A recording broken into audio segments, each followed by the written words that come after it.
D education corner YouTube চ্যানেলে তোমাদের সকলকে জানাই স্বাগত। আজ আমি ওয়েস্ট বেঙ্গল প্রাইমারি টেট এবং আপার প্রাইমারি টেট এক্সামের child development and pedagogy section থেকে যেই বিষয়টি তোমাদের সাথে আলোচনা করব সেটি হলো বিকাশের বিভিন্ন পর্যায় বা স্টেজেস অফ ডেভেলপমেন্ট। তাহলে আর দেরি না করে ভিডিওটি শুরু করা যাক। এর আগের ক্লাসে আমরা বৃদ্ধি ও বিকাশ বলতে কি বুঝি, বৃদ্ধি ও বিকাশের যে পার্থক্য সেই বিষয়টি তোমাদের সাথে আলোচনা করেছি।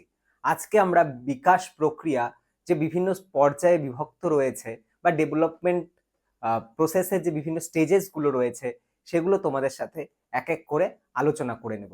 আমরা এখানে শুরুতেই দেখতে পাচ্ছি বিকাশ পর্যায়ের বিকাশ প্রক্রিয়াটি মূলত 6টি পর্যায়ে বিভক্ত। বিভিন্ন মনোবিদগণ তাদের তত্ত্বে বিকাশ পর্যায়টিকে বিভিন্নভাবে ভাগ করেছেন। যেমন মনোবিদ পিকুনাস তার তত্ত্বে বিকাশ প্রক্রিয়াটিকে 10টি স্টেজে ভাগ করেছেন। আর্নেস্ট জোন্স তার তত্ত্বে বিকাশ প্রক্রিয়াটিকে 4টি স্টেজে ভাগ করেছেন। আবার পিয়াজে তার যে ডেভেলপমেন্টের যে থিওরি রয়েছে সেখানে তিনি বিকাশ পর্যায়টিকে 4টি পর্যায়ে ভাগ করেছেন। এখানে আমরা ইন জেনারেল বিকাশ প্রক্রিয়াটিকে 6টা পর্যায়ে বিভক্ত করে আলোচনা করতে পারি। তাহলে বিকাশ প্রক্রিয়াটি সাধারণভাবে আমরা 6টি ভাগে ভাগ করি। এই 6টি পর্যায়ে কি কি? সবার শুরুতে রয়েছে প্রি ন্যাটাল স্টেজ বা প্রাক জন্মকাল, তারপর রয়েছে ইনফ্যান্সি স্টেজ বা শৈশবকাল, তারপর চাইল্ডহুড বা বাল্যকালকে দুটি ভাগে ভাগ করা আছে। প্রথমে আছে আর্লি চাইল্ডহুড বা প্রারম্ভিক বাল্যকাল, তারপর আছে লেটার চাইল্ডহুড বা অন্তিম বাল্যকাল বা উত্তর বাল্যকাল, তারপর আছে অ্যাডোলেসেন্স বা কৈশোরকাল এবং সবশেষে রয়েছে অ্যাডাল্টহুড বা প্রাপ্তবয়স্কতা। এখানে প্রত্যেকটা স্টেজের কিন্তু বয়স পর্যায়গুলোও আমাদের জেনে নিতে হবে। প্রিন্যাটাল যে স্টেজ বা জন্ম পূর্ববর্তী সময় সেটা বলছে হচ্ছে মাতৃ গর্ভাবস্থা থাকাকালীন সময়কে, এটার সময়টা মেনলি প্রায় 280 দিনের হয়। এরপর রয়েছে ইনফ্যান্সি স্টেজ, এটা হচ্ছে জন্ম থেকে 2 বছর বয়স পর্যন্ত। এরপর রয়েছে আর্লি চাইল্ডহুড, এটা হচ্ছে 2 থেকে 6 বছর বয়স পর্যন্ত। তারপর আছে লেটার চাইল্ডহুড, যেটা হচ্ছে 6 থেকে 12 বছর বয়স পর্যন্ত। তারপর আছে অ্যাডোলেসেন্স পিরিয়ড, যেটা 12 থেকে 18 বছর বয়স পর্যন্ত। এবং তার সবশেষে রয়েছে অ্যাডাল্টহুড, যেটা 18 বছরের পরবর্তী থেকে একদম আমৃত্যু পর্যন্ত। তাহলে এখানে আমরা বিকাশ পর্যায়ের যে 6টি স্টেজ আছে সেই 6টি স্টেজের নাম জানলাম এবং 6টি স্টেজের যে বয়স সীমা রয়েছে সেগুলো আমরা জানলাম। এবার এই 6টি পর্যায়কে আমরা এক এক করে আলোচনা করে নেব। সবার শুরুতে আমরা প্রাক জন্মকাল বা প্রি ন্যাটাল স্টেজটি আলোচনা করে নেব। এই প্রি ন্যাটাল স্টেজের সময়কাল ছিল হচ্ছে তোমার গর্ভধারণের সময়কাল থেকে একদম শিশুর জন্ম বা ভূমিষ্ঠ হওয়া পর্যন্ত, যেটাকে আমরা 280 দিনের একটা পিরিয়ড ধরে নিতে পারি। এখানে বলেছে from conception to birth approximately 280 days. তাহলে এই যে প্রি ন্যাটাল অবস্থায় একটি শিশু তার মাতৃগর্ভে মূলত 180 দিন, কম বেশি প্রায় 180 দিন থাকে। ঠিক আছে, এই প্রি ন্যাটাল স্টেজের কি গুরুত্ব রয়েছে? শিশুর কিন্তু বিকাশ প্রক্রিয়াটির কিন্তু সূত্রপাত কিন্তু এই তার মাতৃ গর্ভাবস্থা বা প্রি ন্যাটাল স্টেজ থেকেই হয়ে থাকে। এই সময় শিশুর বিকাশ মায়ের গর্ভের ভেতর হয়ে থাকে। During this stage the child's development take place inside a mother womb. এখানে বলেছে শরীরের বিভিন্ন অঙ্গ প্রত্যঙ্গগুলো কিন্তু এখানে ম্যাচিওর হওয়া শুরু করে। মস্তিষ্ক বা স্নায়ুতন্ত্রের কিন্তু বিকাশ হয়। শারীরিক গঠনও কিন্তু এখানে ধীরে ধীরে সম্পূর্ণ হতে থাকে। তাহলে মাতৃ গর্ভাবস্থাটা কিন্তু একজন শিশুর বিকাশের ক্ষেত্রে কিন্তু খুবই গুরুত্বপূর্ণ, কারণ এই মাতৃ গর্ভেই কিন্তু শিশুর যে বিভিন্ন সেন্স অর্গানগুলো রয়েছে সেগুলো ম্যাচিওর হওয়া শুরু করে, তার মস্তিষ্ক ম্যাচিওর হওয়া শুরু করে, তার ফিজিক্যাল ডেভেলপমেন্ট কিন্তু এই স্টেজ থেকেই কিন্তু গ্র্যাজুয়ালি হতে থাকে। তাহলে যদি বলে একজন শিশুর বিকাশ মূলত কোন পর্যায় থেকে শুরু হচ্ছে, তাহলে কিন্তু সেটা প্রি ন্যাটাল স্টেজ বা মাতৃ গর্ভাবস্থা থেকে বলা যেতে পারে। এই পর্যায়ের স্বাস্থ্য বা পুষ্টি শিশুর ভবিষ্যতের বিকাশকে কিন্তু প্রভাবিত করে। তার জন্য কিন্তু একজন মা যখন গর্ভাবস্থায় থাকে তখন কিন্তু তার বিভিন্নভাবে কিন্তু তার যত্ন আত্তি করা হয় এবং তাদের বিভিন্ন আহ পুষ্টিকর খাবার খাওয়ানো হয়, যাতে বাচ্চাটি সুস্থ সবলভাবে পৃথিবীতে আসতে পারে এবং সেই বাচ্চা কিন্তু পরবর্তী বিকাশ কিন্তু তার মাতৃ গর্ভাবস্থা থাকাকালীন তার যে বিকাশ হয়েছে তার উপর কিন্তু অনেকাংশেই কিন্তু নির্ভর করে। তাহলে আমরা প্রি ন্যাটাল স্টেজ বা প্রাক জন্মকালের বিভিন্ন বৈশিষ্ট্যগুলো সম্পর্কে বা বিভিন্ন গুরুত্বগুলো সম্পর্কে আমরা জেনে নিলাম। এরপর আমরা শৈশবকাল বা ইনফ্যান্সি স্টেজ সম্পর্কে জেনে নেব। এই ইনফ্যান্সি স্টেজের ডিউরেশনটা হচ্ছে ফ্রম বার্থ টু 2 ইয়ার্স, অর্থাৎ জন্ম থেকে 2 বছর বয়স পর্যন্ত কিন্তু সময়সীমাকে আমরা ইনফ্যান্সি স্টেজ বা শৈশবকাল বলতে পারি। এটি শিশুর দ্রুততম শারীরিক বৃদ্ধি হয়। এই স্টেজে কিন্তু শিশু কিন্তু খুব দ্রুত বৃদ্ধি হতে শুরু করে। This is the period of the most rapid physical growth in a child's life. ঠিক আছে, তাহলে এখানে যে ফিজিক্যাল গ্রোথ সেটা কিন্তু খুব র্যাপিডলি হয়ে থাকে। এই স্টেজে শিশুরা মূলত বসতে শেখে, হামাগুড়ি দিতে শেখে, দাঁড়াতে শেখে, হাঁটাচলা করতেও কিন্তু শেখে। এই ইনফ্যান্সি স্টেজে কিন্তু শিশুদের মূলত ভাষার বিকাশ হয়ে থাকে বা ল্যাঙ্গুয়েজ ডেভেলপমেন্টটা কিন্তু হয়ে থাকে। এই স্টেজে কিন্তু শিশুদের সামাজিকীকরণ বা সোশ্যালাইজেশন প্রক্রিয়ারও কিন্তু শুরু হয়ে থাকে। এই সময় এই ইনফ্যান্সি স্টেজ থেকে কিন্তু শিশুরা তাদের আপনজনদের, তাদের বাবা মা বা তাদের আত্মীয় স্বজনদের কিন্তু, তাদের কাছের মানুষদের কিন্তু তারা চিনতে শেখে। তার জন্য দেখবা যে কোনো একটি বাচ্চা তার মায়ের কোলে আছে, তুমি সেই বাচ্চাটিকে নিতে যাচ্ছ, তোমার কাছে কিন্তু আসছে না, কারণ বাচ্চাটি তোমাকে চেনে না। আবার কোনো বাচ্চা তোমার খুব খুব প্রিয়, তোমার দাদার সন্তান হতে পারে বা তোমার কাকার সন্তান হতে পারে, সেই বাচ্চাটিকে তুমি নিতে যাচ্ছ, সেই বাচ্চাটি কিন্তু খুব সহজে তোমার কাছে চলে আসছে, কারণ সেই বাচ্চাটি তোমাকে চিনতে পারছে। বাচ্চাটি বুঝতে পারে যে এই ব্যক্তিটি যে আমাকে কোলে নিতে চাইছে সে আমার জন্য সেফ। ঠিক আছে, তাহলে এই সময় কিন্তু বাচ্চারা তাদের পরিচিত ব্যক্তিদের কিন্তু চিনতে শুরু করে। এই সময় থেকে কিন্তু বাচ্চাদের মধ্যে যে ইমোশনাল অ্যাটাচমেন্ট বা আবেগীয় বন্ধন কিন্তু জাগ্রত হতে শুরু করছে।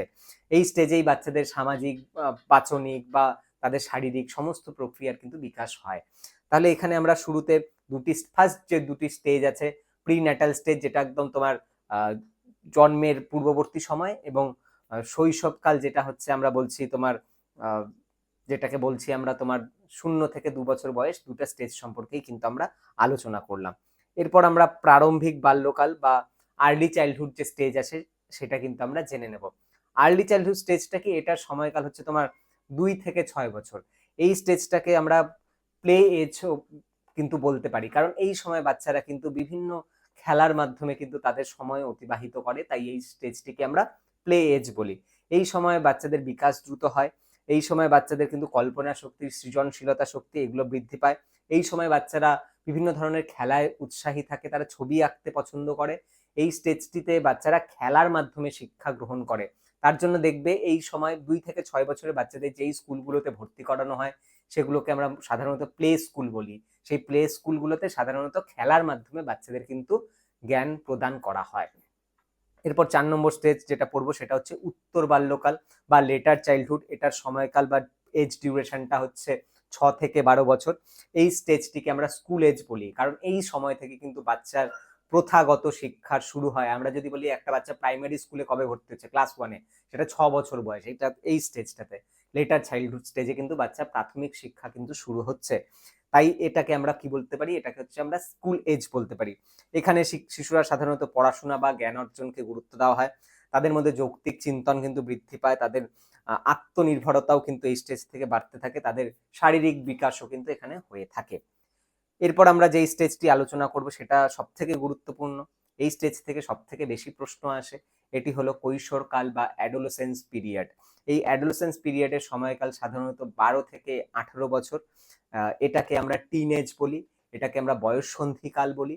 বয়ঃসন্ধিকাল কেন? এটি মূলত আমাদের বাল্যকাল বা শৈশবকালে আর হচ্ছে প্রাপ্তবয়স্কের একটা মিডিল স্টেজ, তাই জন্য এটাকে বয়ঃসন্ধিকাল বলা হয়।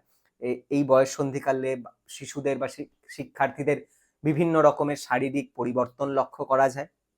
এই সময় তাদের মধ্যে ইমোশনাল ইনস্টেবিলিটি লক্ষ্য করা যায়। তাদের মধ্যে তারা এই সময় নিজেদের আইডেন্টিটি ক্রিয়েট করতে চায়। সেই আইডেন্টিটি ক্রিয়েট না করলে তাদের মধ্যে আইডেন্টিটি ক্রাইসিস দেখা যায়। এই আইডেন্টিটি ক্রাইসিসটা কি? আইডেন্টিটি ক্রাইসিস হলো তারা নিজেদের সত্তা বা নিজের আত্মপরিচয় সম্পর্কে তাদের মধ্যে একটা বিভ্রান্ত থাকা, সেটা হচ্ছে আইডেন্টিটি ক্রাইসিস। এই সময় শিক্ষার্থীরা তাদের বেশিরভাগ সময় তাদের বন্ধু বা তাদের সহপাঠীদের সাথে সময় অতিবাহিত করে, এবং তাদের মধ্যে তাদের বন্ধু বা সহপাঠীদের ইনফ্লুয়েন্স বেশি লক্ষ্য করা যায়। এই সময় শিক্ষার্থীদের এই স্টেজটিকে সাধারণত বলা হয় stage of stress and storm বা ঝড় ঝঞ্ঝার সময়কাল। এই বক্তব্যটি দিয়েছেন কিন্তু স্ট্যানলি হল। এটা খুব ইম্পর্টেন্ট যে কোন স্টেজটিকে stage of stress and storm বা ঝড় ঝঞ্ঝার সময়কাল বলা হয়, সেটা কৈশোরকাল বা অ্যাডোলেসেন্স পিরিয়ডকে বলা হয়। কেন? কারণ এই সময় শিক্ষার্থীদের মধ্যে কিন্তু আইডেন্টিটি ক্রাইসিস লক্ষ্য করা যায়, তাদের মধ্যে কিন্তু ইমোশনাল ইনস্টেবিলিটি লক্ষ্য করা যায়, এই সময় তাদের মধ্যে অ্যাডজাস্টমেন্ট প্রবলেম লক্ষ্য করা যায়। তার জন্য এই পিরিয়ডটাকে stage of stress and storm বলা হয়ে থাকে। তাহলে এই কৈশোরকালের সময়কালটি কত?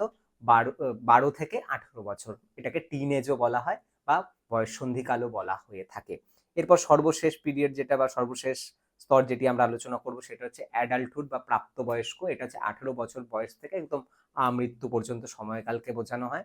এই স্টেজে বেসিক্যালি ব্যক্তিরা তাদের কর্মজীবন শুরু করে। তারা সামাজিক এবং তাদের পারিবারিক বিভিন্ন দায়িত্ব তাদের মধ্যে আসে এবং এই সময় কিন্তু একজন ব্যক্তির ব্যক্তিত্বের বিকাশ হয়ে থাকে। তাদের মধ্যে কিন্তু আত্মনির্ভরশীলতা লক্ষ্য করা যায়। এই অ্যাডাল্টহুড পিরিয়ড থেকে এমসিকিউ আসে না সাধারণত, কারণ আমরা যেই সমস্ত বাচ্চাদের নিয়ে ডিল করি প্রাইমারি এবং আপার প্রাইমারি লেভেলে, তারা ওই কিন্তু 0 থেকে 18 বছর বা প্রথম 5টি স্টেজের মধ্যে কিন্তু সীমাবদ্ধ। তাই জন্য প্রথম 5টি স্টেজ থেকে কিন্তু এমসিকিউ আসার চান্স খুব হাই। তাহলে আজ আমরা এখানে বিকাশ প্রক্রিয়াটির বিভিন্ন পর্যায়গুলো আলোচনা করলাম। বিকাশ প্রক্রিয়াটি মূলত 6টি পর্যায়ে বিভক্ত। সবার প্রথমে রয়েছে প্রিন্যাটাল স্টেজ, তারপর আছে ইনফ্যান্সি স্টেজ, তারপর আছে আর্লি চাইল্ডহুড, তারপর লেটার চাইল্ডহুড, তারপর অ্যাডোলেসেন্স পিরিয়ড এবং সর্বশেষ রয়েছে অ্যাডাল্টহুড পিরিয়ড। তাহলে আশা করি আজকের এই ক্লাসটি, যেটি আমি বিকাশের পর্যায়গুলো আলোচনা করলাম, এই ক্লাসটি তোমাদের সকলের ভালো লেগেছে। যদি আজকের ক্লাসটি তোমাদের ভালো লাগে তাহলে আমার ভিডিওটি অবশ্যই লাইক করবে, আমার চ্যানেলটি সাবস্ক্রাইব করবে এবং ভিডিওটি বন্ধুদের সাথে শেয়ার করবে। দেখা হচ্ছে পরের ক্লাসে।